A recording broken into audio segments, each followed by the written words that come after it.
We're seeing a technology advance quicker than like anything we've ever seen before. And if you learn how to be that orchestrator who says like, okay, I'm going to, have this software developed over here. I think those are going to be the winners, the ones that know how to really, really successfully prompt these tools to get them to do what they want. Be that manager, that conductor who's sending off their, AI agents to go and do the various aspects. I think those are going to be the real long-term winners. Okay, so today's guest is Matt Wolfe, and before we dive in, let me tell you what inspired this episode.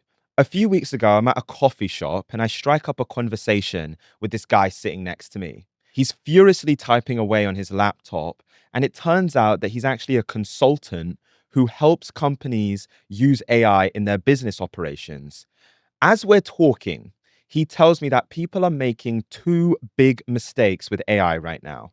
Either they're completely ignoring it because it feels overwhelming. They've heard all of the updates, the new tools, the new jargon, and they think this is just too much. This isn't for me. That's one camp. The other camp is wildly overestimating what AI can do. They've fallen into that hype trap that there are AI agents that can magically run your business and make you rich while you sleep. He tells me that neither side is correct, and really where you want to be is somewhere in the middle. So if you're sitting at home and you're curious about AI, but you honestly feel overwhelmed by everything that's happening, we created this conversation for you because Matt does such a good job at keeping it simple and cutting through the noise. And so in this conversation, he's sharing his screen the entire time and covers examples and real use cases for how you can use just 3 AI tools to make your business and your life 10 times more productive and profitable. And a little warning before we get into it. This episode will cause a shift. I'm just going to tell you that now. It will inspire new ideas and ways of working.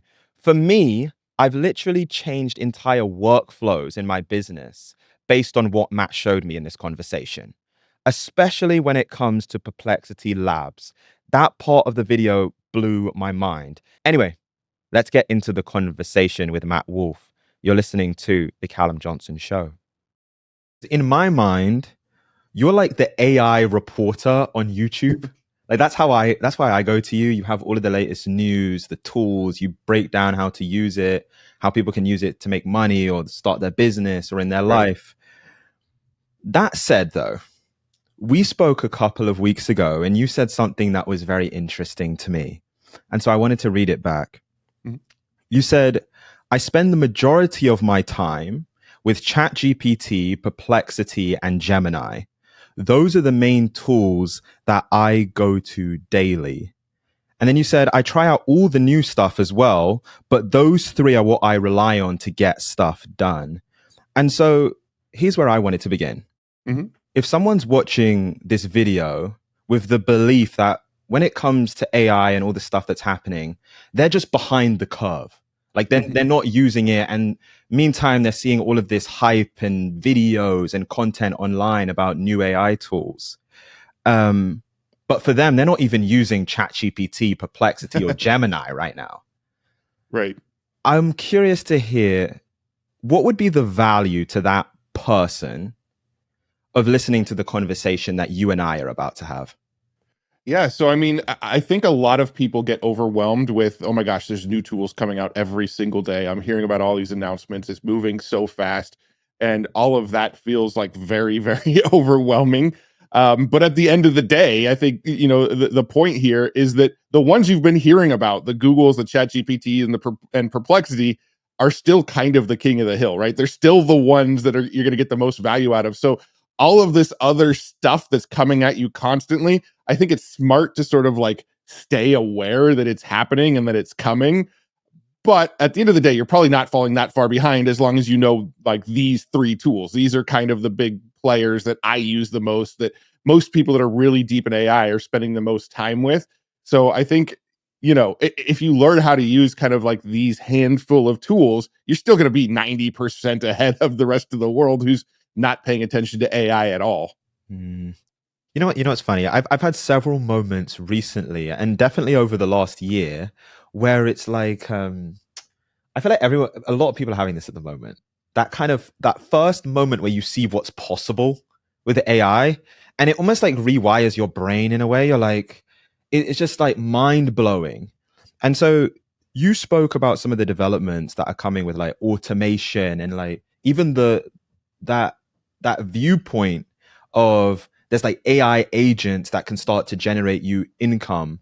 Hmm. Are there any recent kind of like updates or new tools that you've seen where you kind of like you have that kind of eye-opening moment where you're like, this is actually really close?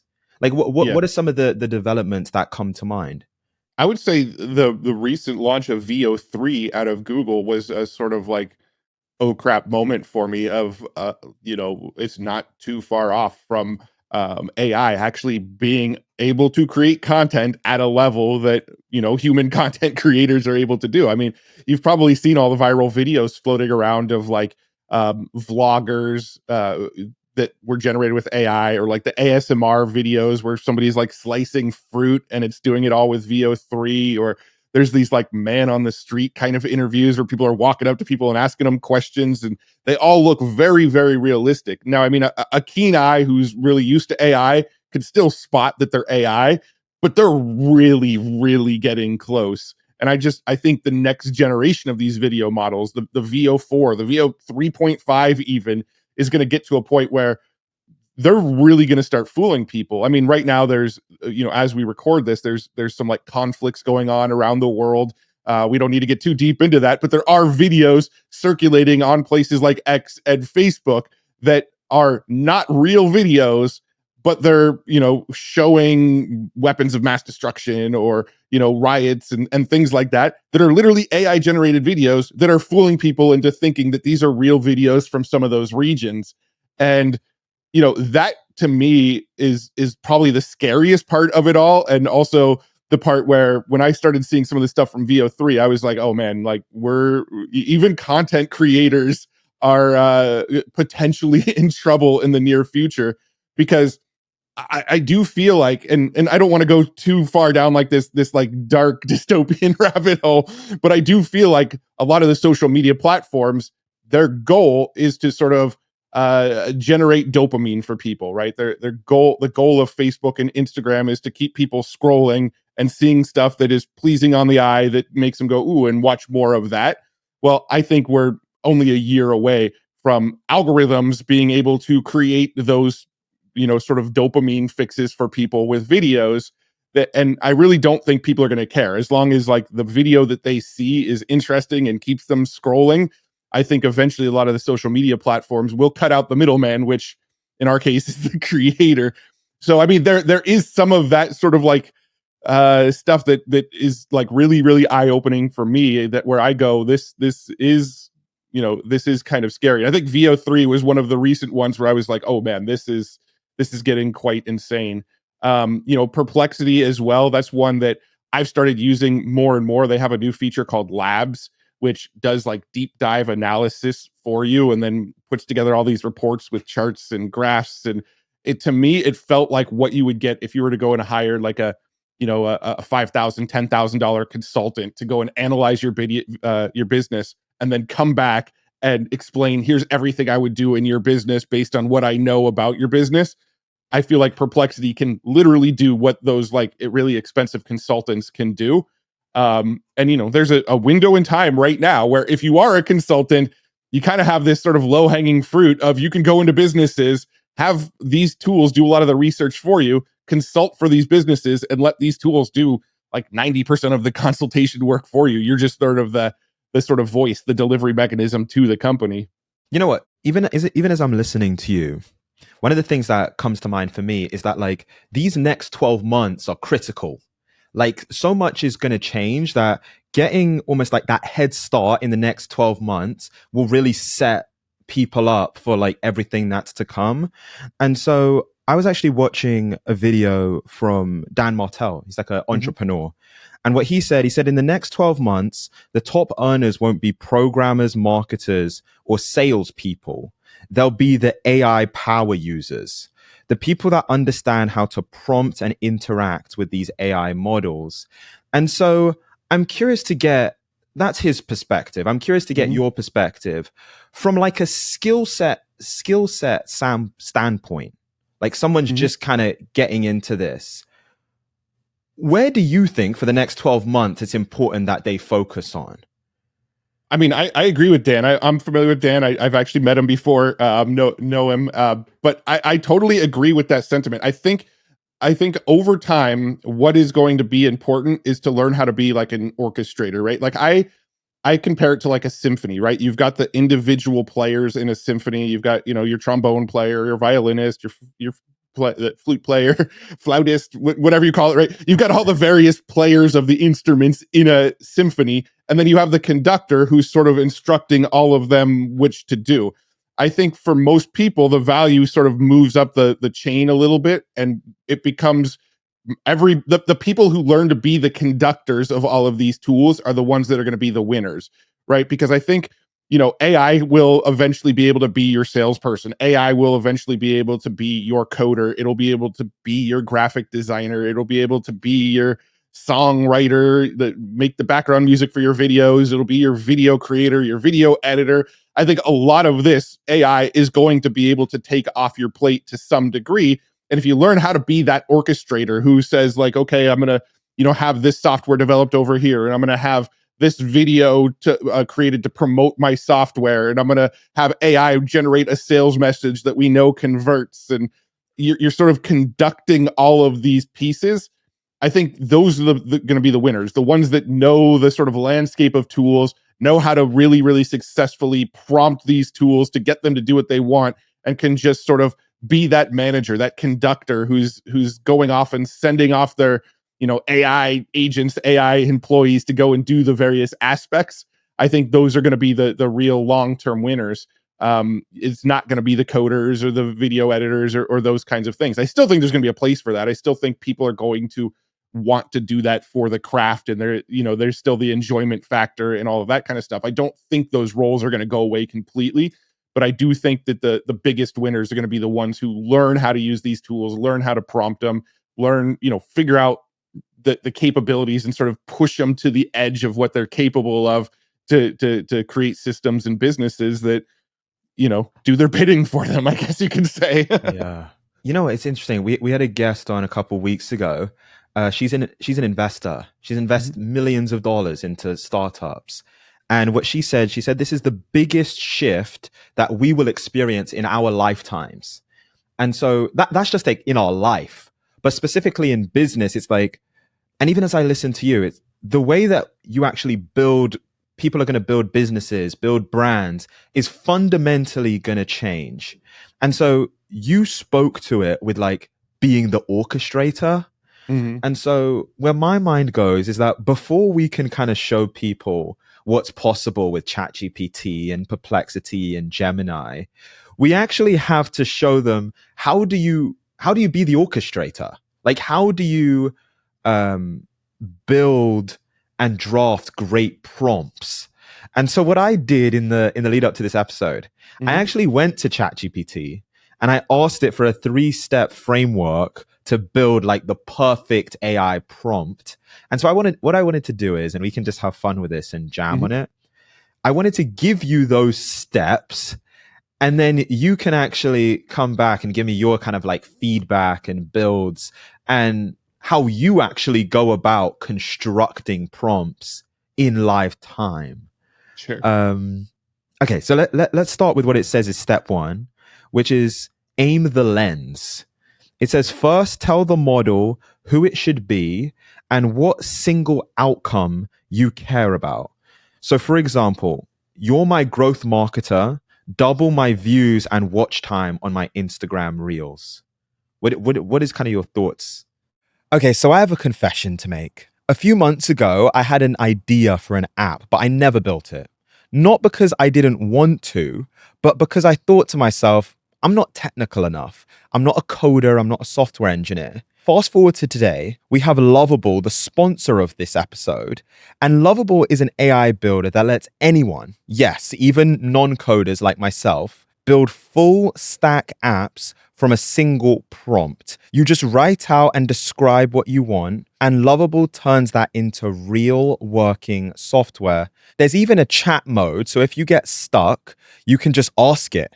It's literally like pairing yourself with an AI programmer that actually knows what it's doing. And the best part is that there are people launching real apps with Lovable every single day. In fact, there's an entire showcase of Lovable built apps online right now. So if you're someone with a ton of ideas and no clue where to start, this is the place for you.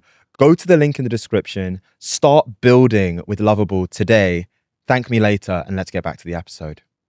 So, for example, you're my growth marketer, double my views and watch time on my Instagram reels. What is kind of your thoughts on that? I think when it comes to the whole sort of like prompt engineering kind of concept, I think it's overvalued a little bit. For the most part, when I'm using a lot of these tools, I am prompting them like I am talking to another team member on Slack, right? I wouldn't go to another team member on Slack and be like, hey, just so you know, you're an expert at social media and here's what I want you to do, right? I Yeah. don't sort of give them that extra context, and I usually wouldn't with something like ChatGPT either. Maybe you get slightly better responses out of doing that kind of stuff, but I haven't noticed a big difference from that kind of thing. I think these tools are a lot better at understanding the context of what you're looking for than a lot of people give them credit for. So I would probably just, go to ChatGPT and just talk to him like an employee. Like, I would say, hey, here's the things I'm struggling with right now. What advice would you give me? Without any sort of like extra additional context. I do think the more information you can give into a prompt, the better, the better the result you're going to give. I just don't necessarily feel that whole like priming technique of like, you are this, so answer like this. I haven't found that to be as valuable as other people have made it out to be, I guess. Hmm. Okay. I'm interested in what you think about step 2, which was feed it context. Upload the real world context about you, your business, your brand, so that the AI can think similar to you. I'm Mm. curious, like, on the context piece, what have you found is actually the most valuable pieces of context, or like even a way of thinking about what information is relevant for AI to give you a great response versus it's actually pretty useless in helping it give you a good response? Yeah, I think adding as much context as possible is always better. That is one thing that I mentioned around the first step as well, is the more information you can give it, the better the result you're going to get. So I always think giving it additional information, giving it additional context, giving it analytics, giving it any of that kind of stuff is always, always, always going to help it give you a better response. I think what type of information you give it is very sort of dependent on what you're trying to get out of it. But I can give you some examples from my own business, right? Like I've got a few main sort of KPIs that I'm constantly shooting for, right? Like my main business is my YouTube channel. So I want new subscriber growth. I want new views on my videos. I want a higher click through rate. I want longer average view duration, right? Those are my KPIs on my YouTube channel. So what do? I usually go and log into my YouTube channel, open up the analytics page where all of that information is visible for my last like 20 videos. You can see the view count, you can see the CTR, you can see the average view duration. I create like that spreadsheet in the analytics section that shows all those details, and I will literally just screenshot that and use that as context when I'm going and talking to ChatGPT, going, "Hey, my last 3 videos have been underperforming. Look at the titles, look at the data from all of my recent videos, and help me understand, what's going on. What should I try to do to get views like my top performing videos?" That context always really, really helps, because AI is an amazing correlation finding machine, right? It can look at titles, average view durations, and CTRs and view numbers and all that kind of stuff and start to find the correlations and go, when you have YouTube titles that have this word in the title, it tends to perform 5% better than when you don't use that title. When you have images that have your face in them versus not your face in them, those videos tend to perform, on average 12% better than videos without your face, right? It will find a lot of those correlations that you just sort of staring at the data, with the naked eye, is going to struggle to find.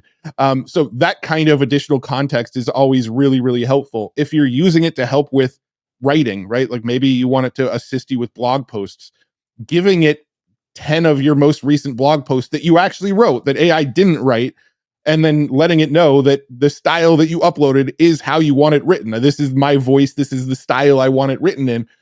I still don't feel like AI is great at like duplicating your style, but if you give it that extra context, it'll get a little bit closer. You'll probably still want to get in and make some tweets and remove the M dashes and the word delve and some of the like telltale signs that it was written with AI.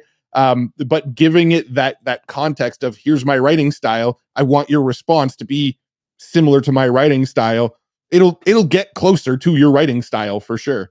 So, I mean, anytime you can just give it additional information that's going to help you get that outcome that you're looking for, you're going to be better off. It's just depending on the business that you're trying to do, the context that you're going to feed it is going to vary pretty widely, Yeah. You know what? I want to get into how someone can use Perplexity, ChatGPT, and Gemini.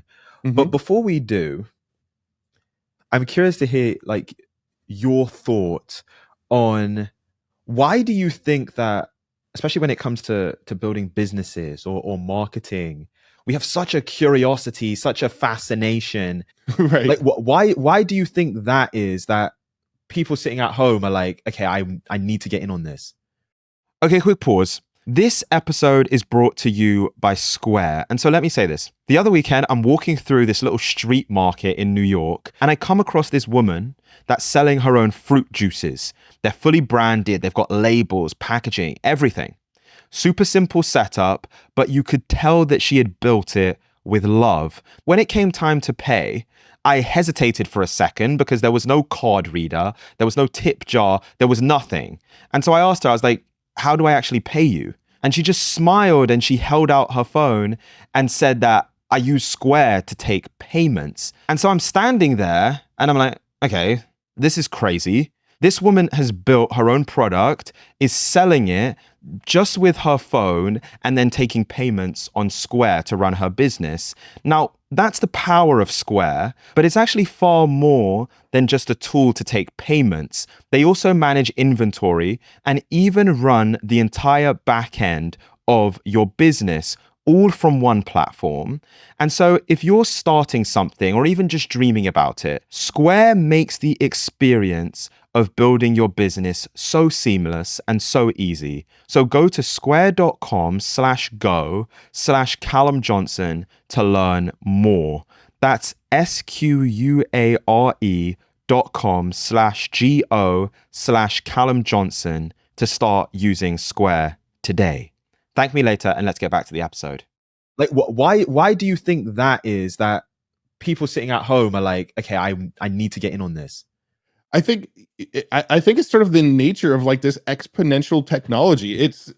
We're seeing a technology advance quicker than like anything we've ever seen before, right? Like when you look at just let's see, we're in 2025 now. If you look back to 2021, we didn't have anything that can generate images yet. We definitely didn't really have anything that can generate videos yet. The text generation that was being spit out by GPT-3 was okay. Nothing like if you looked at it now, you'd be like, this is really dumb artificial intelligence in comparison to what we have now. By 2020 into 2022, we had Chat GPT, which was using GPT 3.5. That actually started to get on people's radars, going, okay, this is really starting to get smart now. In 2023, we got GPT-4, which everybody was like really mind blown by. We started to see the rise of these AI image generators in 2023, where that was where they really, really started to pop off. We had Midjourney version 4, which was a really, really big leap in realism. And people were like, okay, this is getting really, really good. And just like these leaps in capabilities are getting closer and closer and closer together to the point where we saw Sora, like, last year, and everybody was like, holy crap, this is insane. Now you see the video generators today, like just barely over a year later, and it makes Sora look like crap, right? And it's just like the leaps are just these exponential leaps, and I don't think we've seen something sort of accelerate like this at this rate. And I think that is why so many people are sort of a freaked out by it, but also b feel like they're constantly falling behind, and there's so much they need to keep up with, because there is, like, it really is, like, every week there's new things that came out that we couldn't do last week. And I think that pace is what really has grabbed everybody's attention around it. Yeah. No, it's so awesome. You know what? I just wanna get into it. Hmm. And back to what you told me even when we spoke a couple of weeks ago. You said I spend the majority of my time with ChatGPT, Perplexity, and Gemini. Yep. Those are my main tools that I go to daily. You know what? Just to begin, before we get into actually like the live examples, Hmm. what why is it those three? Why is it those three? And then also, I think adding on to that, I typically kind of almost see those three like used interchangeably. Like some Hmm. some people use like Gemini, some people use like Claude, some people use ChatGPT or Perplexity. What is like the nuance of each one and where it makes sense to use it? Yeah. Yeah, so they each have like some slight differences. uh, you know this is, so what I'll probably be sharing is fairly anecdotal to my business, but I do think there'll be value for anybody to see. Like, they each have their own nuances. So like Gemini has this really massive context window, meaning that you can feed it a ton of information, more information than any other AI system, and it'll be able to sort of consume and, understand this wide amount of information. Like, I think currently the available model is 1 million tokens, which is roughly 750,000 words of text input and output, right? So for context, I think that's like, you can upload the whole Harry Potter book series and ask questions about it, and it will understand all of the information from all of those books, right? So it's like that one has that massive context window. So ways that I typically use Gemini is if I need to, better understand a really really long research paper, or let's say there's a YouTube keynote or something that goes for like 3 hours long, and you want to take that entire 3 hour transcript and have it broken down into bullet points that you can understand. There's no better model than Gemini for that, because it has that massive, massive context window. So that's where like Gemini for me is sort of one of my go-tos. Like, that deep research feature can essentially create like a mini masterclass on like whatever topic you want to learn about, right? Gemini also has Notebook LM attached to it, and if you haven't used that, that's a really really impressive feature that will turn any concept into like a mini 13-minute podcast or 15-minute podcast for you.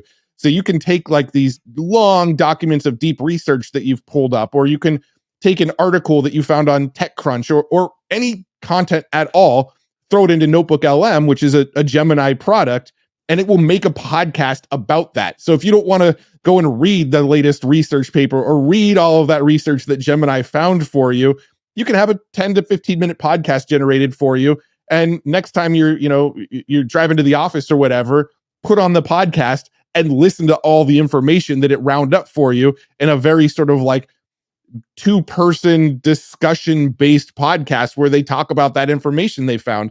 So like that's where Gemini, for me, like those handful of things make Gemini super super valuable. Gemini is also really really good at writing code. It's one of the better code writers out there, because it has, again, that massive context window. It can look at an entire code base of an app, because it can inject so much text into it. So that's Gemini. ChatGPT, in my opinion, is like the best brainstorming partner, right? It's really good at that sort of back and forth conversational. Here's an idea I have. What do you think about it? Here's a struggle that I'm having. Here's my analytics. Can you look at all of this and let me know your thoughts and what I should do next? Their newest O3 model is like a thinking model where you can give it this information and it will think through and sort of like analyze the information. And you can actually open up the detailed view and see it thinking. And this new O3 version will actually search the web for you. It will use tools for you. It will generate graphs and charts for you during that thinking process, and then come back to you with the best possible response for your prompt after it really, really thought it through. So like I love ChatGPT as that like brainstorming partner. Through email, we talked a little bit about the 4.0 image gen model that ChatGPT put out, where you can upload an image and say, put a hat on it, or make this YouTube thumbnail for me, or draw out like a little hand-drawn sketch and say, turn this into like an image that actually looks good. And it will do that. And you can do all of that directly within ChatGPT. Their image generation is really, really good. When it comes to writing sort of scripts and things like that, I feel like ChatGPT is capable of making the most like human sounding video scripts. So I really, really love it for that. And then moving on to Perplexity. Perplexity to me is like the new Google, right? So whenever I have like just a random question, you know, I've got two kids, I've got a 12-year-old and a 10-year-old, and they'll ask me random stuff that I have no clue the answer to, right? Like, you know, there was a football game on with like Texas A&M, and they're like, what does A&M stand for? And I'm like, you know, I have no idea. Let me ask Perplexity, right? What does Yeah. Texas A&M stand for, right? So just any like random questions I have, I will ask Perplexity and just get a quick response for it.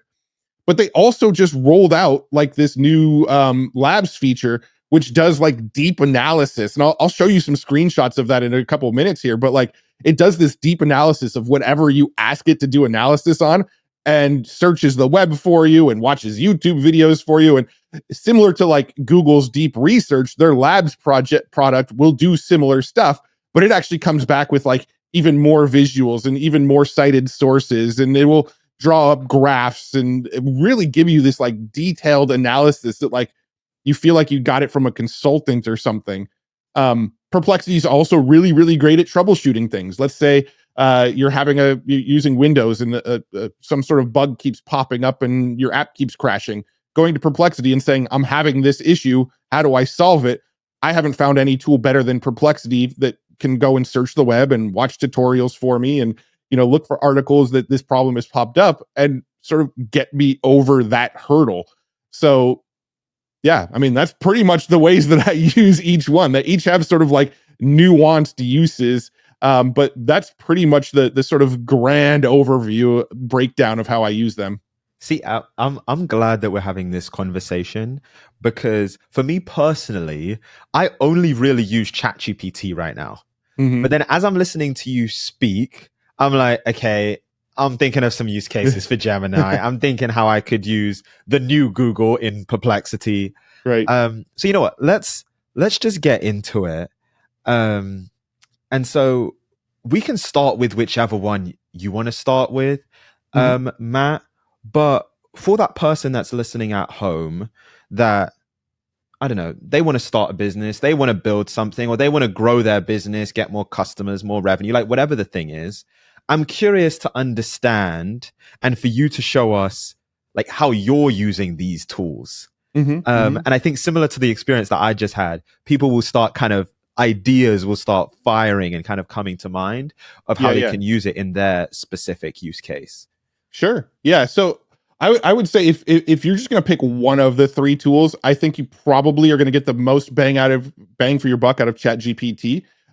Saying that, you can actually use Gemini's AI Studio for free and get like all the benefits that I'm talking about for like out of the free use of it. And then Perplexity also has a free plan as well. So if you're just going to pay for one, my advice would be pay for ChatGPT and then use the free versions of AI Studio and Perplexity. Um, but yeah, that's how I would use them. And I think when it comes to like, okay, I want to build a business with this stuff, I would probably start by brainstorming with ChatGPT. Like, give ChatGPT this rough idea of like, here's the business I want, or here's the struggles I'm having with starting up this business. And use the ChatGPT O3 model, which will go and search the web and do some extra analysis for you, and let it sort of break down a roadmap for you. It's really, really good at sort of going and saying, all right, this is the business you want to build. Here's the roadmap I would follow. and then just start working through that roadmap and use the tools that are available to do each step in the roadmap. That would probably be the starting point that I would recommend. Yeah. That's awesome. Okay, let's go into well, you mentioned ChatGPT. Let's start with ChatGPT, the one that I'm using day to day right now. Okay, cool. All right, so I've got ChatGPT on the screen now. I do have the Ult Pro. Yeah, I think they call it Pro, the $200 a month plan. So there might be some features in mind that not everybody has if you're on like the $20 a month plan. Um, but so this is ChatGPT. I have some notes here of some of the stuff that I wanted to share. So what do you think the best way to do this is? I can show some past prompts. I can uh, maybe we prompt some stuff from scratch and see what it comes up with.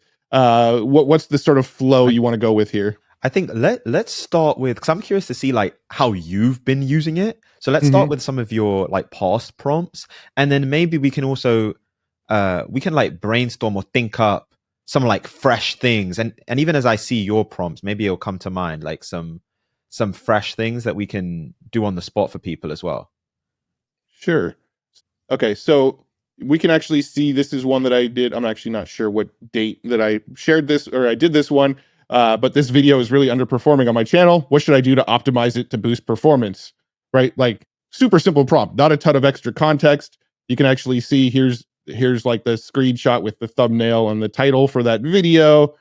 Here's some analytics that I shared with it. I literally did this from my phone. You can tell by the screenshots that I was taking screenshots on my phone. Just I was probably sitting on my couch going, how do I optimize this video? Really, really simple prompt. Not a whole lot of extra context to it.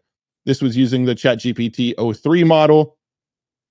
So we can see what it gave me back. Repackaged title and thumbnail. It started giving me things that I can try, what to do. A/B test 2 to 3 thumbnails, why it matters. CTR is the algorithm's first hurdle. Even a 0.5% bump can snowball impressions.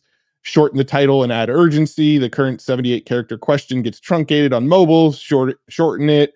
Thumbnail tweaks. So it gives me some things to test on the thumbnail tweaks. Even suggested some like different text to put on the thumbnail. It suggested some different title options, reposition, increase retention and watch time, some different ways to sort of like re-angle the video. And you can see this is all analysis and analysis from giving it 2 screenshots and a super simple prompt. This is why I don't think like over engineering prompts really makes that big of a difference. You can see how much analysis it gave me just on that really, really simple basic prompt.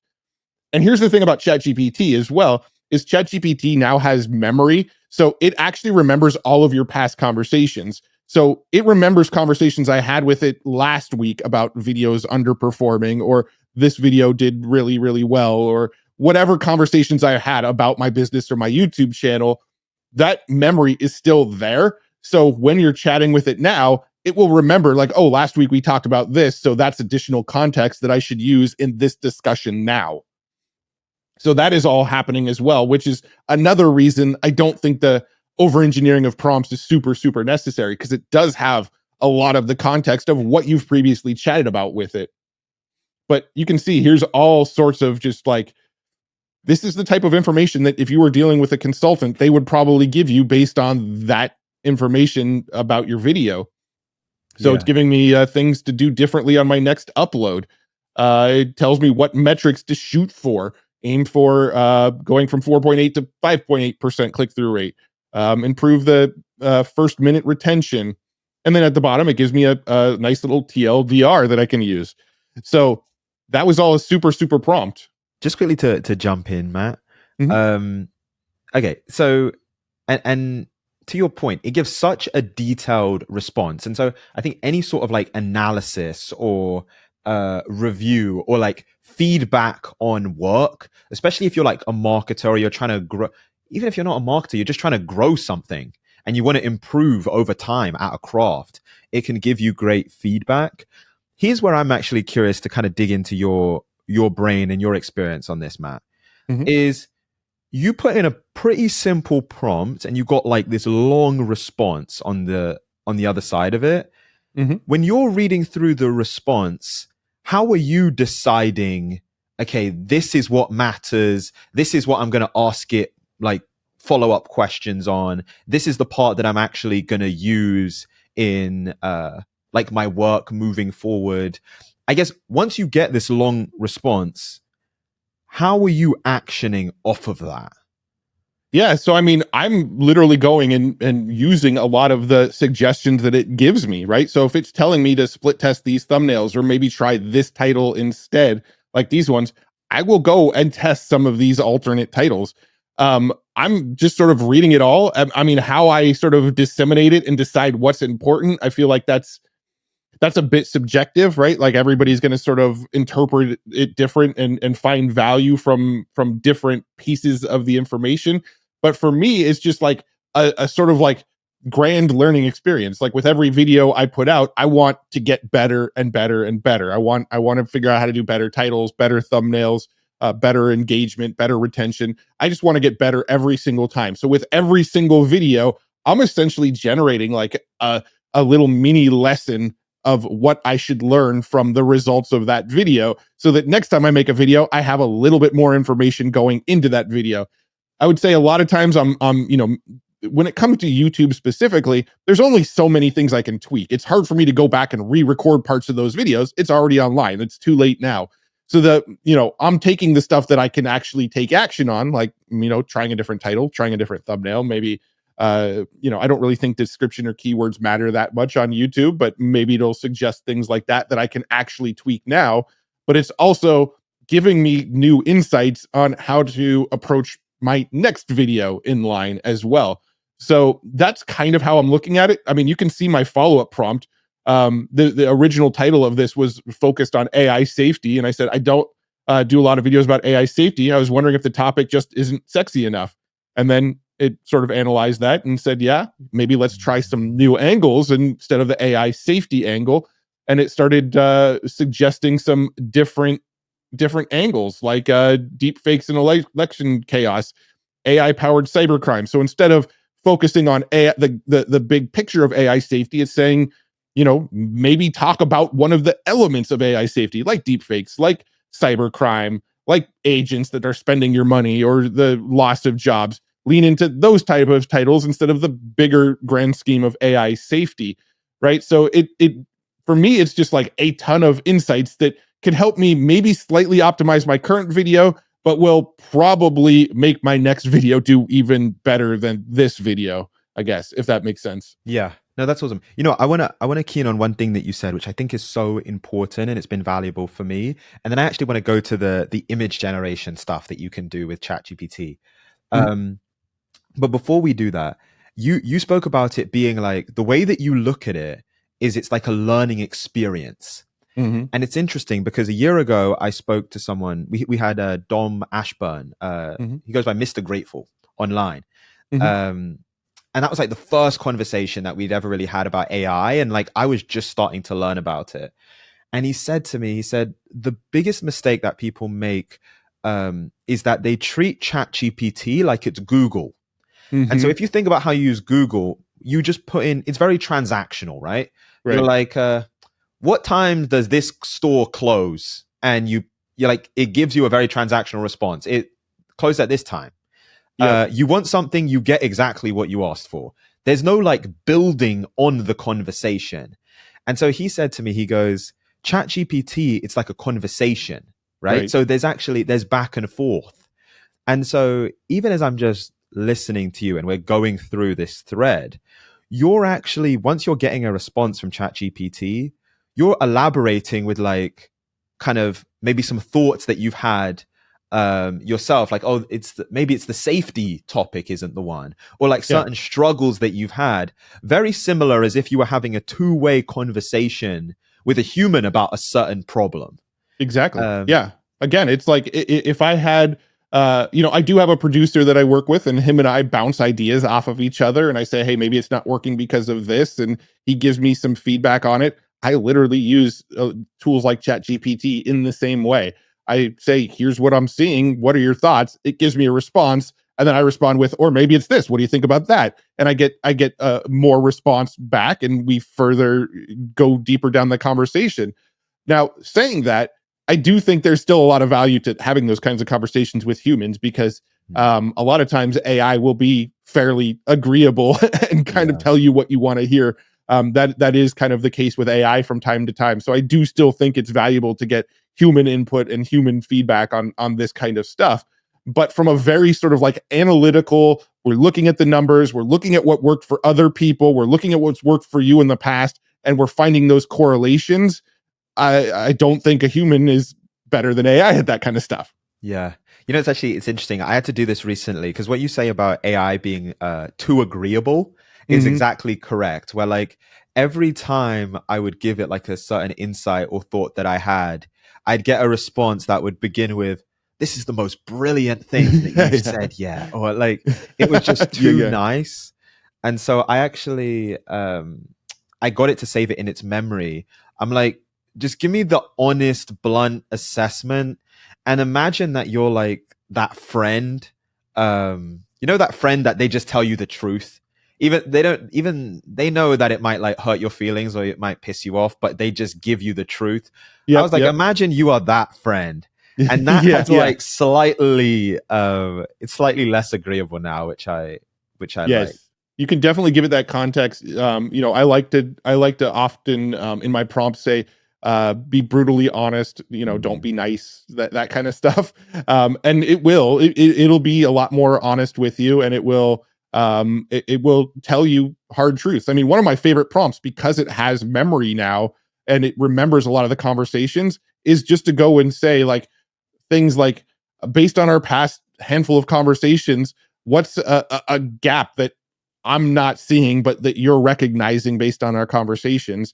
Don't hold back. Be completely brutally honest with me, and it will look through your past conversations and be like, oh, you're too obsessed with how many views you're getting. Don't worry about views. Worry about making videos that fulfill you and that you think your audience would find valuable, and stop focusing on the view. It'll kind of go down that path, and really give you some like brutally honest feedback based on all the questions you've recently asked it. And I really, really like giving it that kind of additional context of, be brutally honest, don't hold back, don't be nice, don't be totally agreeable. I don't really put that in the system prompt. A lot of times I'll just put that right in my prompt as I'm asking a question, but I think it's probably smart to just put it right in the system prompt so it does it every time. yeah. No, 100%, 100%. Um, okay, Matt, where should we go? Where should we go next? Is there Um, something else? we can talk about the image generation as well. Actually, let me show you this.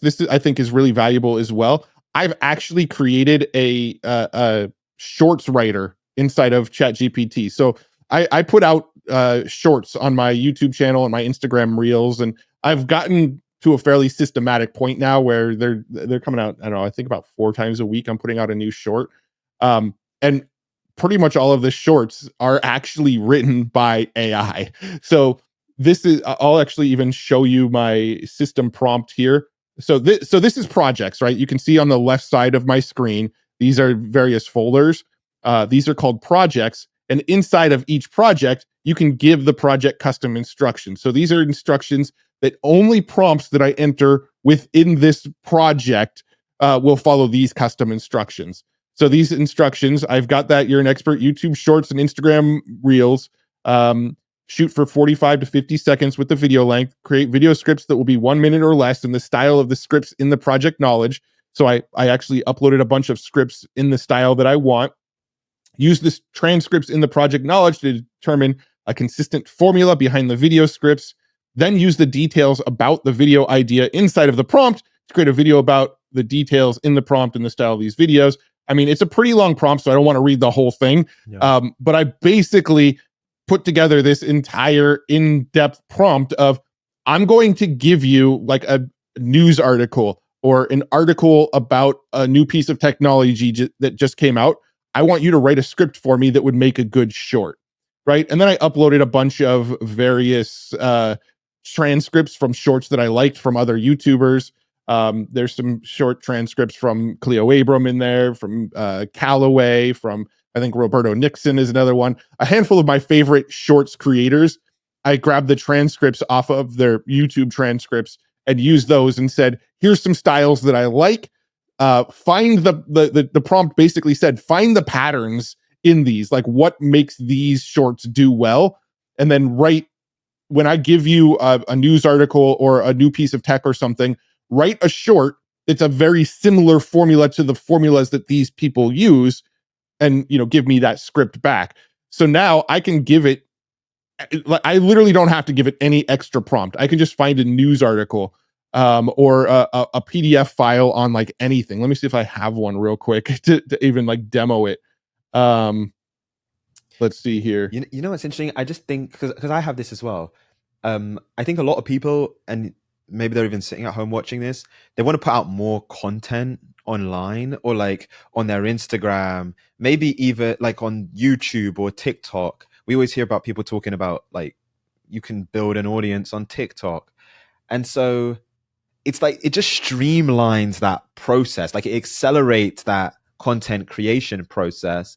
And the cool part about it as well that I've seen is because you're actually using, because it has this memory with all these transcripts, it can actually help you get to like that really good V1 of your script way faster than if you were just writing it from scratch. Exactly. That's the idea. You get that V1, that rough draft.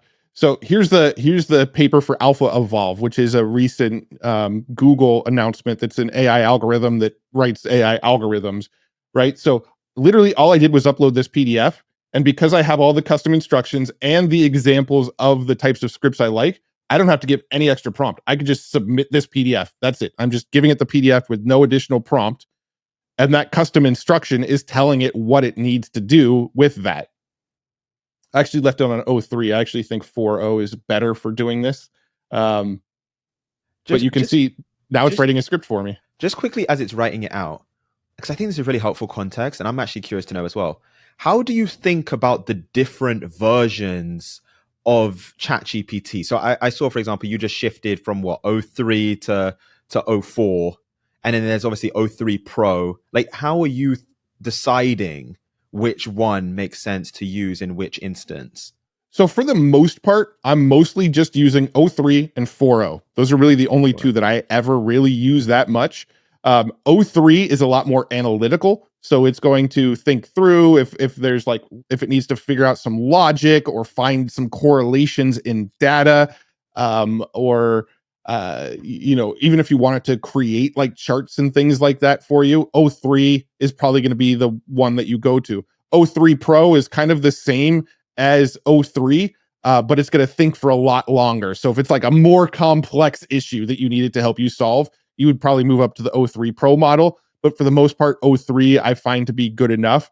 And then 4.0 I actually find to be a much better writer. So if I want it to write me a script or a blog post, or I just wanted to brainstorm ideas with me, I tend to find 4.0 to be a little bit more creative, a little bit more human sounding.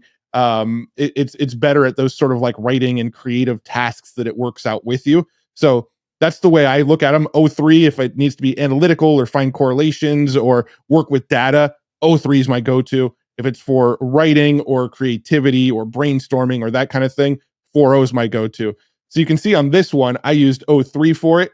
The script isn't probably going to be great. A brand new AI just rewrote 56 years of math history by editing its own code. It's called Alpha Evolve, et cetera, et cetera. But what I would probably typically do is give this same prompt to 4.0, which will be faster, but also probably read a little more human-like. So if I go and create a new chat, I need to be inside my project, but let's go ahead and upload that same PDF again. It's actually interesting what you say, because I found for myself, I actually probably use 4.0 the most. Yeah, I use 4.0 the most as well, for sure. 4.0 is my main go-to. 03 is, again, more analytical, data-driven. I'm trying to find correlations in my data, right? So if I'm uploading those screenshots, like I mentioned before, of like, here's my YouTube analytics, find out the patterns and the types of videos that work well and suggest new videos that I can make based on what you're seeing, I would use 03 for that, because it's going to look at all the data and find correlations for you. However, if I'm just brainstorming ideas, like I need a new idea for a video, I don't know what video to make this week, I will find 4.0 to be better at that kind of stuff because it's a little more creative. It's a little less analytical. Mm. So if I use 4.0 now and I give it that same alpha evolve, it's still got all the same custom instructions and same projects. This one's going to work a little bit faster than O3 and give me a response, ideally. And it'll probably read a little bit more like how I would read a script over the O3 sort of analytical version. So Alpha Evolve just cracked a 56-year-old math problem and then helped optimize the AI model that created it. It's called Alpha Evolve, and it's a new AI agent from DeepMind that uses LLMs in a way you've probably never seen before. Right. So here's the whole script that it wrote. I use this as my rough draft, probably reworded a teeny bit so it sounds more like me, record my A roll of it, send it off to my editor to add some B roll over it. And I've got a short that could go live tomorrow. Right. Like I think when it comes to doing a lot of shorts, the hardest part for me is like this, the research and the script writing. Flipping on my camera and recording A roll and then sending it to an editor is the easy part. Figuring out what to make the videos about and then writing the script is the hard part. And that's what I lean on AI for. Yeah. Now that's so cool. Okay, just quickly, all of these are like almost, I think you called it system prompts. Is that like a custom GPT that you have set up? Or is similar to a custom GPT, but these are inside of projects, right? So a project, think of a project as just like a folder inside of your ChatGPT account, right? So here's all of my like normal chats that aren't inside of a folder. Like I've just got tons of them. I can scroll forever. You can see them all. Yeah. But then you have projects, and projects are folders where you sort of bundle like similar discussions together inside of these project folders. And then inside of the project, you can add custom instructions that only chats that happen within that folder follow these instructions. I've not been doing that. Okay. Yeah. So if you want, so like you can see, I've got one called Shorts Writer. It's got those custom instructions. You can see I've generated tons and tons of shorts with it already. It'll, my computer doesn't want to load more. It's almost like a department within your Chat GPT. Yeah, that has custom instructions that, you know, specifically will tailor whatever discussion you have inside of this folder with these instructions, right? I've got another one called Explain This For Me with instructions on like, I'm going to give you research papers or articles. This is what I'll plug in concepts that are sort of confusing and I need help understanding them. I literally just throw the PDF in here. It's got the custom instructions, so I don't need to provide a prompt with it. It will use the custom instructions as that prompt. So just tossing a PDF in there, it'll give me, you know, like here's my Alpha Evolve overview where it explains to me everything I should know about this Alpha Evolve research paper that we were just looking at. A high level summary, what you need to know, analogy to help you understand what it means for the future, a 1-minute soundbite if I was to explain it in a video, and why people should care, right? And if you look at my system prompt inside of this Explain It For Me folder, your job is to simplify articles and research papers.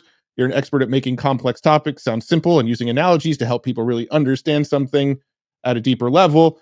I'll give you an article, research paper, video transcript, or some other sort of document. Read it, make sense of it, explain it back to me. Give me a high level summary, what the information is and what it means. Give me a bulleted list. If applicable, give me an analogy to help me understand it. Tell me what we're capable of now as a result of this information or what the future implications of this information is. Why is it important? If I was to create a quick 1-minute soundbite to explain it to people, what would I tell them and what's the reason they should care? Right now, if we go and look back, every single little sort of thing that I asked it to, you can see I didn't give it a prompt at all. I just uploaded a PDF, no additional prompt to go with it. And it followed all of those custom instructions that I plugged into the custom instructions. And in every example, Alibaba Zero Search AI training, same thing. This one, it looks like I copied and pasted all the text in instead of uploading a PDF, but same thing. Gave me a sort of description, an analogy, 1-minute soundbite, why people should care, all of that sort of thing. Didn't need to give it any extra prompt other than just copying and pasting the text in. But you know what? Because I even said it. I was like, it's almost like you have a department. Like if you're thinking about a company, it's like there's like a certain department where everything in this, within this domain gets sorted here or gets done here, and it's almost like it's like AI. It's like it's the ultimate work companion, and so like anything that you're just doing consistently, I guess in your life, but if we speak about in business, like you're making scripts for videos every single week, it's like that should be a project, that should be a department Right. within your chat GPT. And it's interesting because it sounds like the way that you crafted the custom instructions actually was doing some of the things that we spoke about in the 3-step structure, where like Right, you right. are Yeah, that's what I telling it. mentioned. I would put that kind of stuff in a custom instruction, not necessarily in the prompt itself. Yeah. Okay, cool. So and it all comes full circle. You know what? Before we close out the chat GPT stuff and we go to Mhm. Perplexity, can you just quickly show what's possible with image generation on chat GPT? Yeah, so image generation happens inside of ChatGPT 4.0. Um, I actually generated an image yesterday. We're trying to make an image for a thumbnail where it was supposed to be like a jack of all trades. So I basically said, create an image of a man who's a jack of all trades. He appears to be a doctor, a contractor, an artist, and an engineer all in one. Make the aspect ratio 9:16. And it generated this. And then one thing that I really like about the image generator inside of ChatGPT is that you don't have to give it a new prompt to give it a new image. You just tell it what you want it to change. So I said there should be more tech, add a laptop somehow, also make it full body. I want to see the legs and feet as well. And I mean, it gave him an extra arm, so I didn't end up using this, obviously. But I like the way that you just say like, here, change this, change that. It's again like talking to a person. It's not like Mid Journey or Stable Diffusion where you need to go and type a whole new prompt again. You can just say, oh, I like that you did that. I don't like it. You did that. Go fix it for me. And it'll give you like a new version of it. I was trying to get like a interesting future tools logo design. It initially gave me this like text logo concept stylized, and I went, I want an image, created an image of the logo, and then it actually created an image version. And then I literally just said, remove the background, right? No extra prompt. And there we go. We've got like a PNG version with the background removed on it from that one extra prompt. Yeah. So again, it's like having a graphic designer that can generate images for you, but you talk to it like you would talk to a person instead of talking to it like you're a prompt engineer trying to think of the perfect prompt to get the perfect image. You just say, remove this, add that, change this, and it goes and makes those tweaks for you. Yeah, I'm curious because I remember a few weeks ago, maybe it's a couple months ago now, when Mhm. this feature first came out, and I was seeing on Instagram, um, and like online, all of these people that had created these AI ChatGPT generated images, and Yeah, it like was the like Studio all, Ghibli kind of stuff. yeah, it was all the rage for like a period of time on social Right. media. I'm curious for you, have you actually gotten to the point where it's generating images that you're using in your business or in your operations? Or is it still more, it's just kind of cool conceptually? It's cool to just like see what it can do. Like, Yeah, yeah, have yeah. you actually seen a real use case? So yes and no. So it's I think what we're getting at here is right now they're really good meme generators, right? They're good at making images that are like Studio Ghibli style that you can share on Instagram and Twitter and people laugh at them, right? I think it's good at doing that kind of stuff. I do use it a little bit. So like I was showing you for thumbnails, I was trying to get this like jack of all trades. We didn't end up using this. I was going back and forth with my producer, who my producer was also generating images in ChatGPT at the same time. We ended up using one of the ones that he generated, but the like my YouTube thumbnails are sort of a mix of like real images, like it's really me, or like if I interview somebody, it'll have the person that I interviewed in it. But then there'll also be some like AI generated elements in the image. But we're not really just like saying generate this thumbnail for me and then just taking the thumbnail exactly and using it. We're almost using it to like generate like one of the assets that will be worked into the thumbnail, but we still do a lot of editing in Photoshop to get it to look the way we want it. Right. Another place I use it is I have used it a little bit for like B-roll in some of my videos. Like I did a short that NVIDIA sponsored, and there was one part where I didn't know what sort of B-roll to put over it. So I actually took an image, or I had ChatGPT generate an image of like an NVIDIA GPU for me. And then I took that image and then I think I pulled it into like Runway or Luma or one of these AI video generators and told it to animate this image for me. And then I used that as the B-roll over like a certain talking part where I didn't know what other B-roll to use during that portion. So I do use it a little bit here and there, but it's nothing where I can just take what it generates and just use it. It's like I generate something, and that just becomes like a piece of the puzzle that I'm putting together. It becomes like one asset of a bigger image that we're still making in Photoshop. It becomes one little short B-roll clip of a longer video that has, either stock B-roll or B-roll that I shot real footage of, but I needed to cover up this 3 seconds. So I made something with AI real quick to like cover that up. So it's helping me as like a little tool to fill in some of these little gaps, but it's not yet the type of thing where it generates a thumbnail and I just copy and paste that thumbnail over to YouTube. Like it's not there for me yet. I know some channels are doing that already, but I don't think they meet my standards yet personally. Yeah. It sounds like it's a component and an element of your workflow. It is not the workflow, which I Exactly. think is like, we're still not at that point. We might be there in the future. Who knows? It sounds like in the next 12 months, we could well be, but we're not there yet. Okay. For sure. Let's switch gears then. I want to go into Perplexity and Perplexity Labs. Let's see. I'm curious to see that because I've never actually used it. So Yeah. So again, Perplexity, I use this. I can't remember the last time I did a Google search. Now, I'm still a fan of Google. I like their AI Studio, which we'll talk about more in a minute here. But any questions I have, Perplexity is the place to go, right? Like like you've mentioned, the sort of like very sort of transactional searches. I will use Perplexity for that. And the nice thing about Perplexity, real time updates. It gets news in real time. So if you're like a sports fan, you can ask about the sports score. It will know the sports score right now in real time. So it's great for any sort of questions you would ask Google about in the past.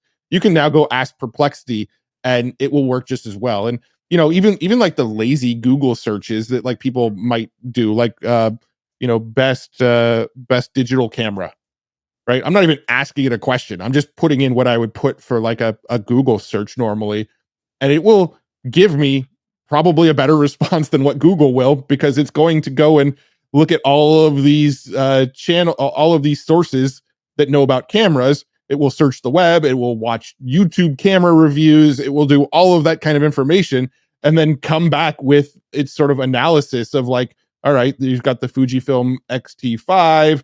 Here's why people like it. The Sony A6700. Here's why people like it. The Canon EOS R50. Here's why people like it. Even sometimes linking off to where you can go buy it, right? It's got all of this detail for me. And my whole prompt was best digital camera. The same type of thing you'd type into like a Google search. Perplexity, in my opinion, is going to give you a better response. And it's not loaded with ads at the top where you're like, am I actually seeing a legit review, or is this like an affiliate sponsored review, right? It's just a nice breakdown of what people are saying and why these cameras are the ones you should consider.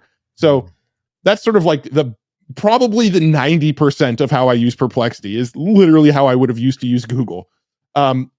Just quickly before you get into the other stuff. So if I just wanted to understand kind of like the inner workings of this. So it sounds like, so when we use Google, and you know this actually better than me because you have like a marketing background as well. Google operates mainly off like SEO, like search engine optimization, and like keywords and like ranked search terms in order to generate results. By the sound of it, and I guess the point is that companies can also pay to rank higher on Google. Versus with Perplexity, it sounds like it digests basically all of the relevant information on the internet and then surfaces to you the most relevant, helpful, impactful information. Is that right, the way that I've described it, or is it something else? Yeah, I would say that's fairly accurate. So when it comes to Google, it is mostly SEO, and then you've got a few paid ads towards the top that if people are bidding on the keywords that you just searched for to get to the top.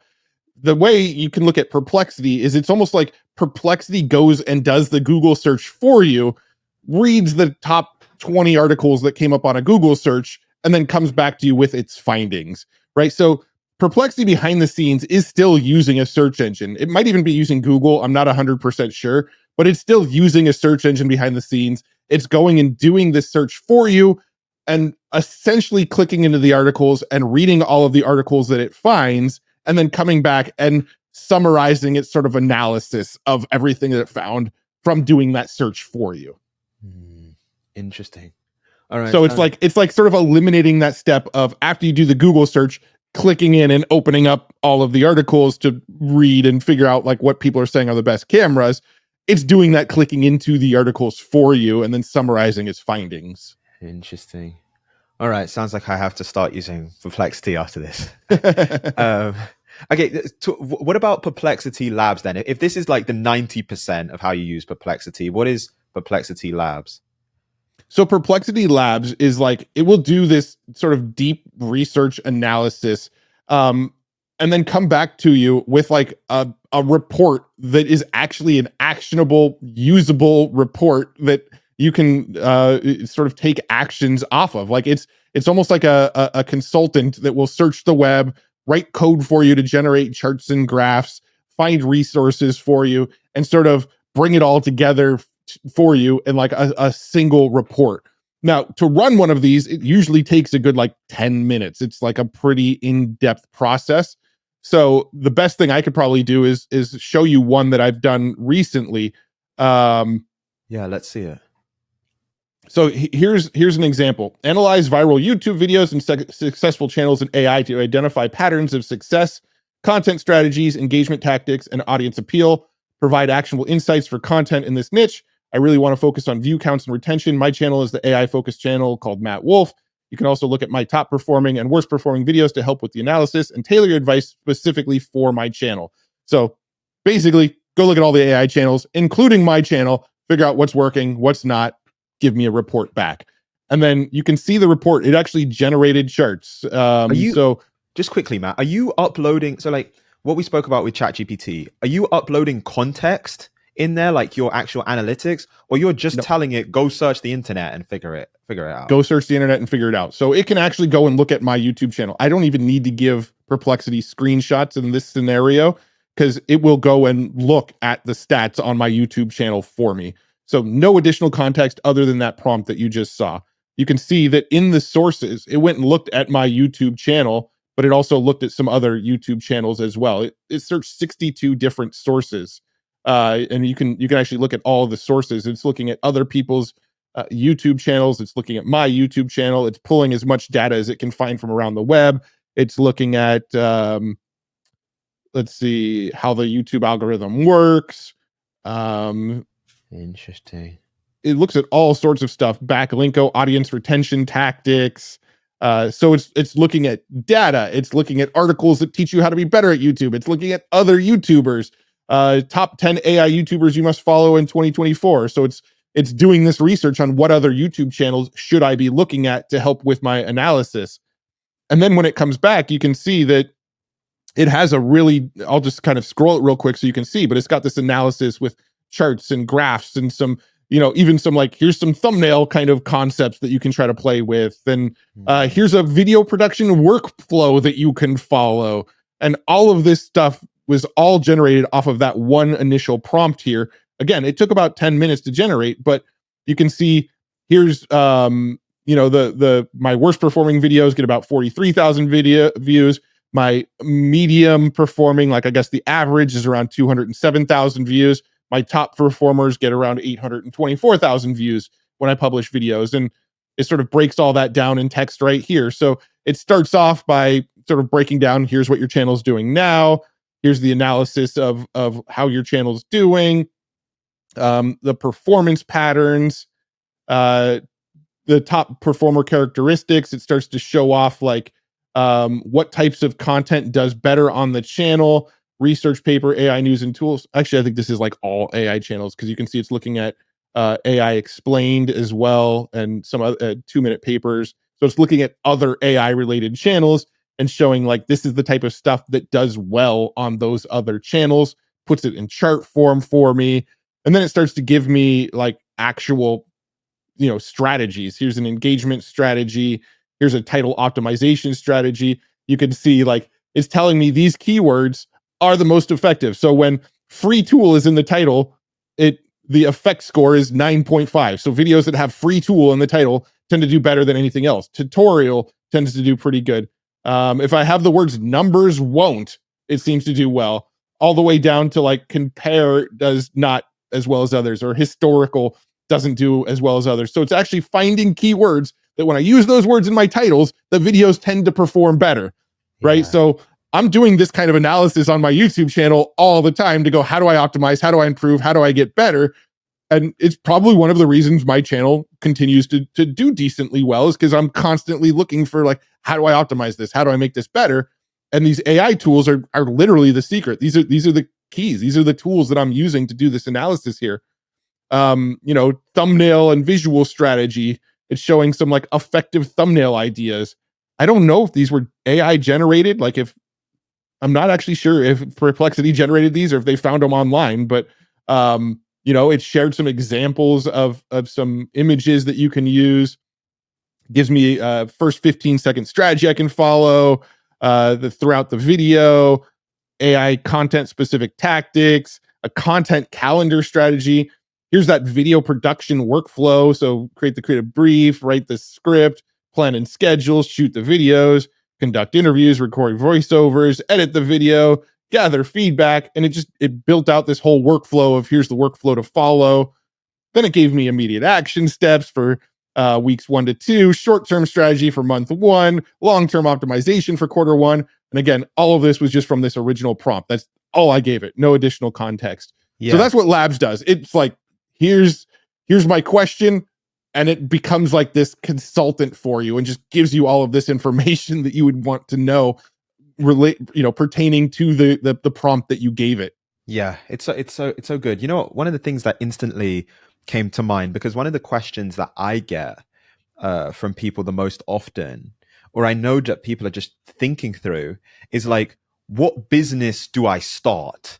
Mm, Right? Or like, what's the idea? Like, what's the thing that I should do?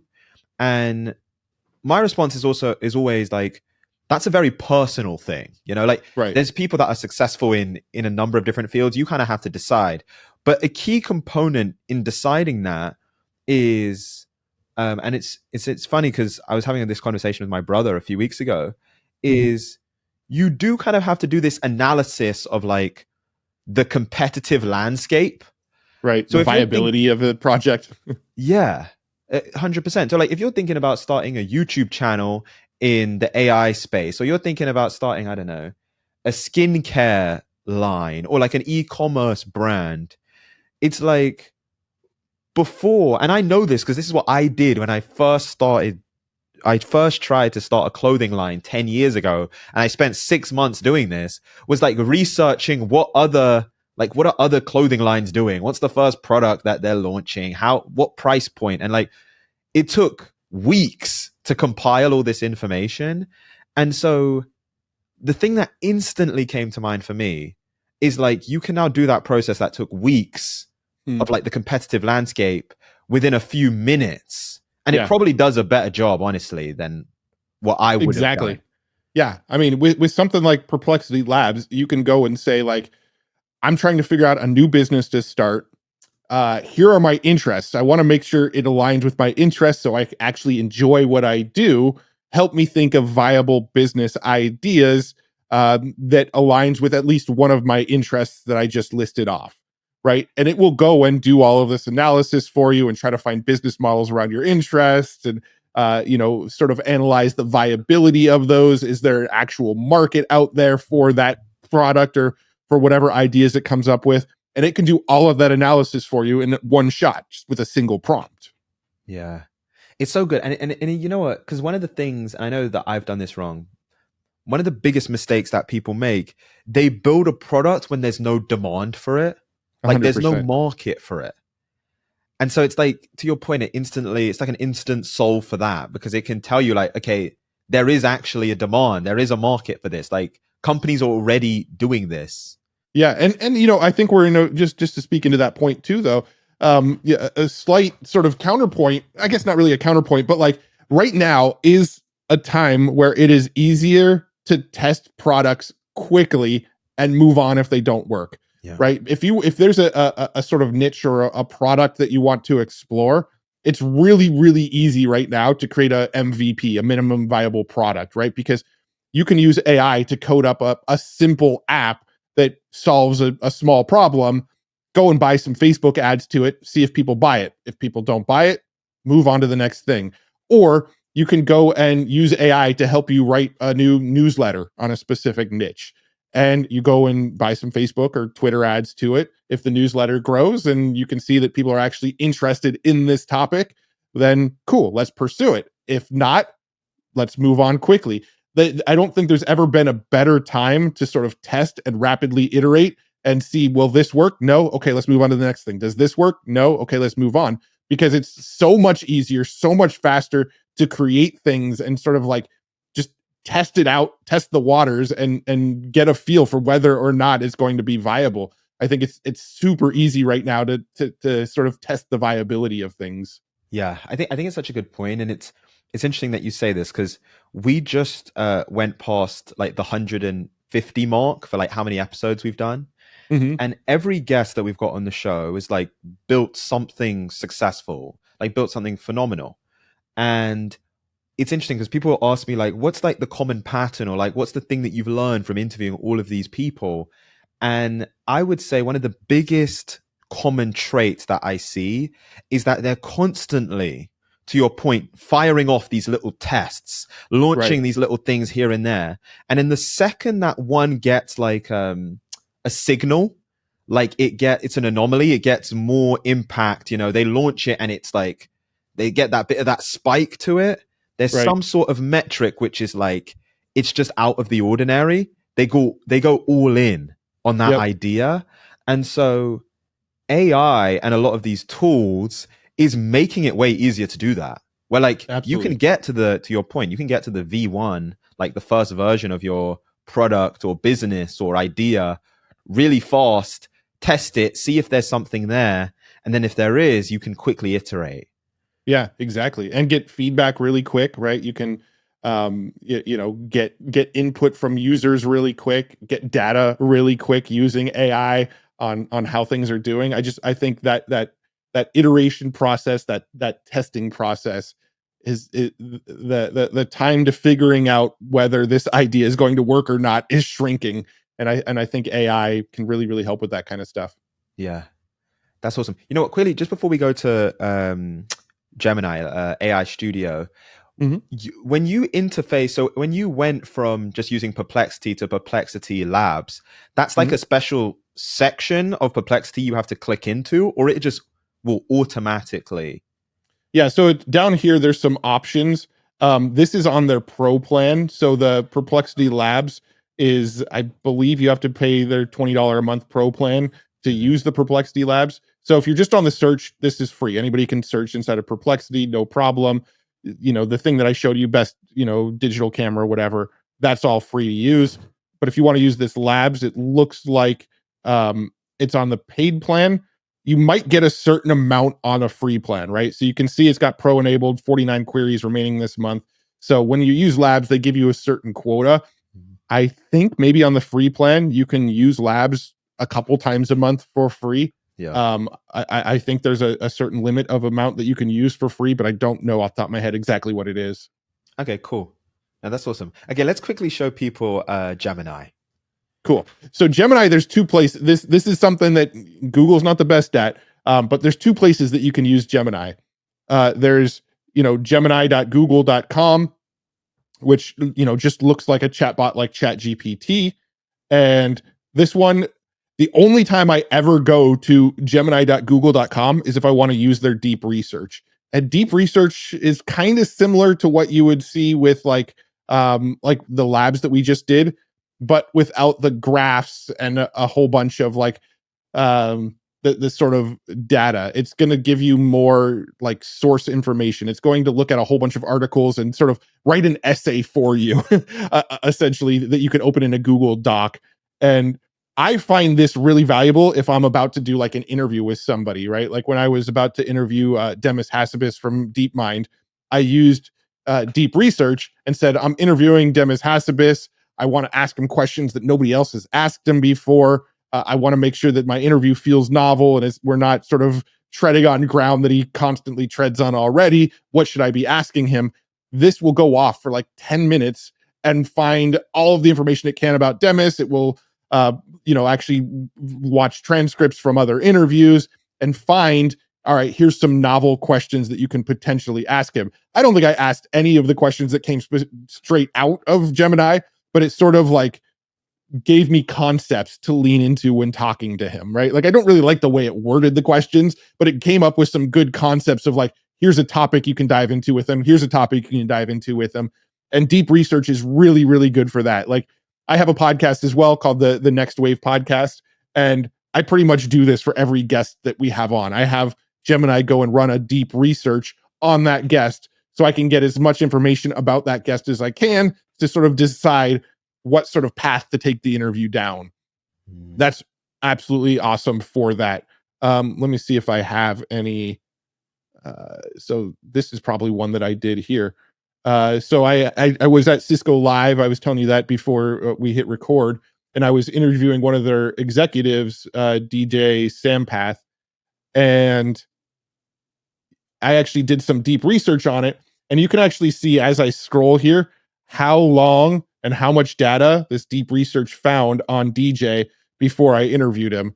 This is all of the information it pulled in about that specific person. It has information about what they did in the past. Here's all the resources that it found it from.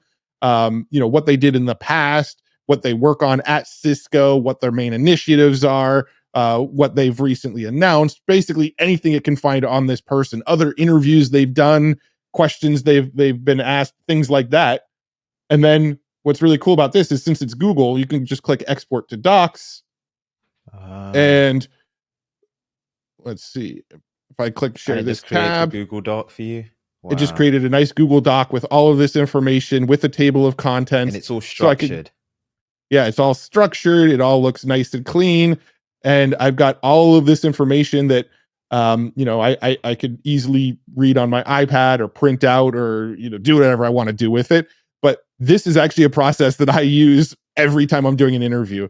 Yeah. Again, don't use the question straight out of here, but it'll give you some ideas of here's some novel paths you could take the discussion down that maybe this person hasn't talked about too much.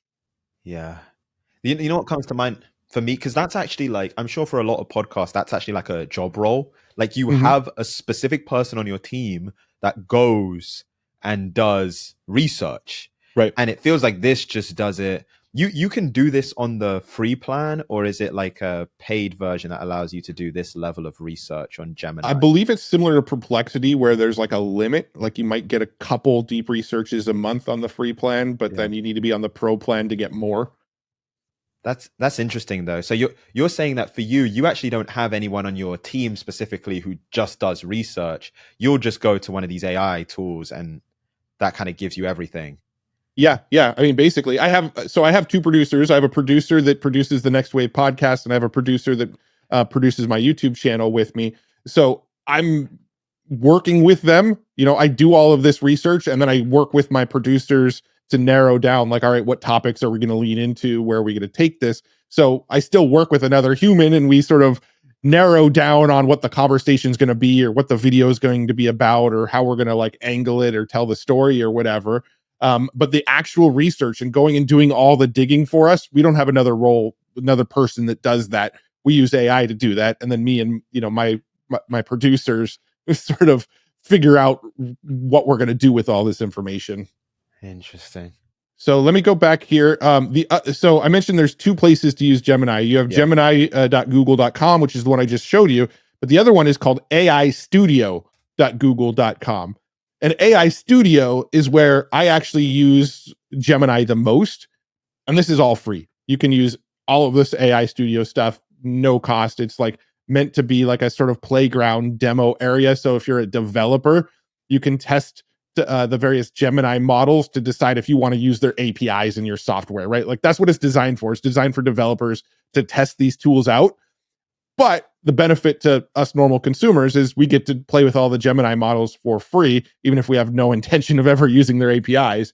And you can see over on the right hand side, we have access to all of these different Gemini models, Gemini 2.5 Pro, Flash, which is a smaller model that will actually work faster, but maybe not be quite as smart. And then you've got Gemma, which is their open source models. So these ones aren't going to be as smart, but theoretically you can like run them locally on your own computer or sort of build on top of them, fine tune them, things like that. But I mostly use the Gemini 2.5 and Gemini 2.5 Pro. And you can see over here, we've got this token count. So I mentioned the context window earlier is 1 million tokens, which roughly is the rule of thumb is about 75% of the token count is how many words you can use. So this is roughly 750,000 words of combined input text and output text that is going to give back to you. But then we've got, all of these modes that you can turn on. Thinking mode, which we've seen with things like ChatGPT o3, where you can actually see it sort of think through the process in real time. You can set a thinking budget, essentially telling it how long do you want it to think about something before you give it an answer, or before it gives you an answer. You can have it actually execute code on your behalf if you're trying to like actually have it write code and things like that. So some really, really cool stuff. But the majority of what I use this for is to dump in very, very, very large amounts of text and get information back. And you can even give this like YouTube URLs. So if I was to go to YouTube and grab, let me go to like your podcast real quick and grab a recent episode. So the episodes are fairly long, but if I grab like a shorter one so that you have like a 10-minute clip here. Yeah. If I grab a 10-minute clip, so here, this is the one I'm grabbing right here. Charging $100 an hour is a scam. If I copy this link address and just grab the YouTube URL and then jump back over to AI Studio here, I can paste this in and you can see that it recognized that it was a YouTube video here. Yeah. You can see that the amount of context that it's using is 191,000 tokens. And I can say, break this video into bullet points of the main information. Is this is the way the integration is so seamless? This is because it's Google and because it's YouTube? Yep, it's Google. It's all directly integrated between the two tools. A longer video, let's say it was like an hour and a half long video, it would actually go over the token count because the way the tokens work is it's like 5,000 tokens per minute, or I don't remember the exact conversion rate, but like when you start plugging in like hour plus long videos, it will go over the token window. However, you can still grab hour plus long videos if you grab the transcript. So it won't. So what this is actually doing right now is it's not reading the transcript of the video. It's watching the video. It literally is seeing the visual. You can have a video right here that has no speaking on it. There's no audio on it at all. And it was a 10-minute slide presentation where you're just clicking through the slides and Google will be able to tell you what that video was about. It's not reading the transcripts. It's literally watching the video and then giving me back what it finds in the video. That's crazy. If you have like an hour and a half, 2 hour long video where you try to paste it in and it says, oh, it's too long, it's over the context window, at that point, you can grab the transcript and have it give you the bullets off the transcript, but obviously it's not getting the extra nuances of the video. So you can see here it thought for 58 seconds, came back, gave me a bulleted list of everything that was talked about in that video right there. I want to show another example because this was a really long interview. There was one with Naval Ravikant on modern wisdom, right? On Chris Williamson's show. Yeah. I don't know why it's not showing up, but I actually plugged that entire interview in here and asked it to break down the bullet points of everything that was talked about inside of that video. And it did a really good job. When you say you plug it in, you literally just took back to what you did before. Just take the link, put it in there. So here, let me show you why it doesn't work for longer videos. So you can see over on the right, you've got this 1,000,000 token context window. Let me go and grab one of your longer interviews here. So I'm just going to copy this link and I'll paste this in here. This video is an hour and a half long. And you can see that based on the length of the video, it's going to use 1.5 million tokens, right? So that's over my token window. It won't let me submit it at all here because it's over the token count. So the way it works is like it uses a certain amount of tokens per minute. Once you get into the longer videos, it can no longer watch the video for you. However, if I jump back over to YouTube on this same video here, you'll grab the transcript, I'm assuming. Yeah, I can actually go down here, grab this transcript, and because the transcript is less than 750,000 words, it will actually let me grab the transcript here. Let's see. And so that's what you did with the Chris Williamson and Naval Yeah, interviews. yeah, You grabbed the exactly. transcript and put that in. Okay, that Yeah, makes so sense. if I'm gonna remove the timestamps here, and then I can grab all of this transcript here, like this, and then I'll just copy this. We'll jump back over to our chat window here. And then if I remove this and then paste in this entire transcript instead, we'll see the token count update. See, it's only actually using 17,000 tokens as opposed to 1.5 million tokens when I paste in the transcript. And that's because it's not actually needing to watch the video on your behalf anymore. It's just taking in the text from the video. And then I can ask the same kinds of questions. I Yeah. really wanted to find that Naval one that I did, but I'm not seeing it in here. Oh, I think this is it. So yeah, this is the Naval one here. You can see I took this is the transcript from that Naval interview with And on Modern Wisdom here. Really, really, really, really it's long, like two long and a half transcript. hours, 3 hours long, I want to say. Yeah, you can see it used 59,000 tokens, and then it just gave me a bulleted list of here's all the truths because the episode was called like 51 truths you need to learn now or something like that. I don't remember exactly what it was. And it literally just here's all the truths that were mentioned in that video. Here's the key takeaways I can take from that video. Um, yeah. So, I mean, that's what I use Gemini for. These really, really, really long documents, long text. Nothing is better than Gemini right now at sort of distilling it down into bullets because nothing else can take this large of a text and actually understand it. Yeah. You know what? We've showed people so much. And thank you, by the way, for being so open with that and literally showing what you're doing. Mm-hmm. Um, but here's where I wanted to end because I think one of the things that's really important for me personally is I want people to be able to go and take action after this, right? Because we've all done that thing where it's like so easy to watch videos like this and get inspired and energetic and think of all the use cases. And then you go back and you do exactly what you were doing before. Right, right. And so let's say that someone's watched this episode and we're now heading into the weekend and they have some free time.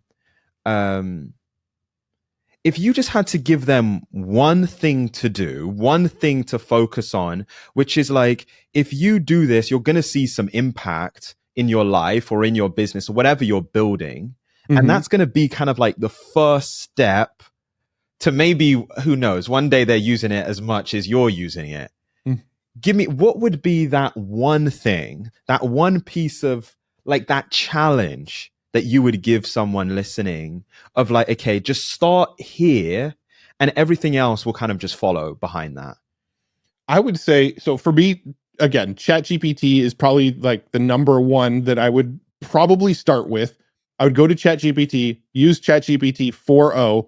And one of the things that I like to do that I think is a really, really valuable exercise is literally journal into ChatGPT. You can do it through voice mode, you can do it through typing, and just talk to it. Go in there and say, here's what I'm doing in my business. Here's the things that are working well. Here's the things that aren't working well. Here's the things that are going good in my life outside of my business. Here's what's working well. Here's what's not. Here's what I'm grateful for. Here's what's frustrating me right now. And literally just brain dump, just journal and get all of your thoughts out about business, about life, about what's going on in the world, the things that are causing anxiety for you right now, the things that you could wish you can do more of right now. Literally just do that sort of like unload process into Chat GPT and see how it responds. And I think you'll be pretty blown away with the insights that it comes back with, because it will come back with insights around like, here's how you can go do more of the things that you want to be doing. Here's how you can automate, systematize, get the things off your plate that you want to be doing less of. Here's a reframing of the things that make you anxious or that you don't really like thinking about or don't like doing. Just getting that response based on you just brain dumping and unloading everything that's going on in your brain and seeing what advice it can give you, I think is like such an unlock for people. They'll go and do that and they'll just be like, holy crap, this AI knows me, it gets me, it understands like what I want to be doing, and it understands how I can actually achieve that. And I feel like that is like the first layer of the onion that you can peel back that's going to open your eyes to, oh, okay, this is actually useful in my life. Yeah, I love it. You know, as you were speaking, I was thinking we can call it like the Matt Wolfe, the Wolfe challenge. Just like write that first journal entry, or even to your point, just speak it out loud into ChatGPT. That first journal entry about your life, your business, whatever the thing is that you're looking to see a change in. I think that's awesome. Absolutely. Matt Wolfe, thank you so much, man. I appreciate this. Yeah, this has been a lot of fun. Thanks for having me. Okay, so if you enjoyed this episode, you're going to absolutely love what we did with this one right here. Click here.